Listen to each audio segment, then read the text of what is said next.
చారి అట్కది ఇటు.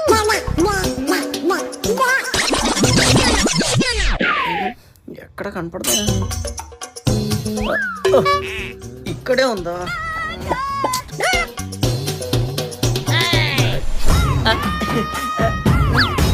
అమ్మని ఎంట్రీ ఇక్కడే ఉందా? అనవసరంగా మొత్తం తిరిగొచ్చా.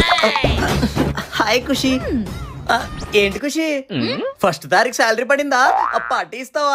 ఓహో, నువ్వేంటి వాడితో ఉండి వాళ్ళే మాట్లాడుతున్నావు? నేనేదో సరదాకన్నా. అమ్మో పార్టీలు గిట్టిన అంటే మన వల్ల కాదు అస్సలు. అది సరే, నేను నిన్నోటి అడగనా? అడుగు. నేను ప్రపోజ్ చేయగానే యాక్సెప్ట్ చేసావు కదా, నాలో ఏం చూసి ఇంప్రెస్ అయ్యావు? అద్దా, ఫస్ట్ టైం నేను బస్ స్టాప్ దగ్గర చూడంగానే నీ చేతిలో బొచ్చు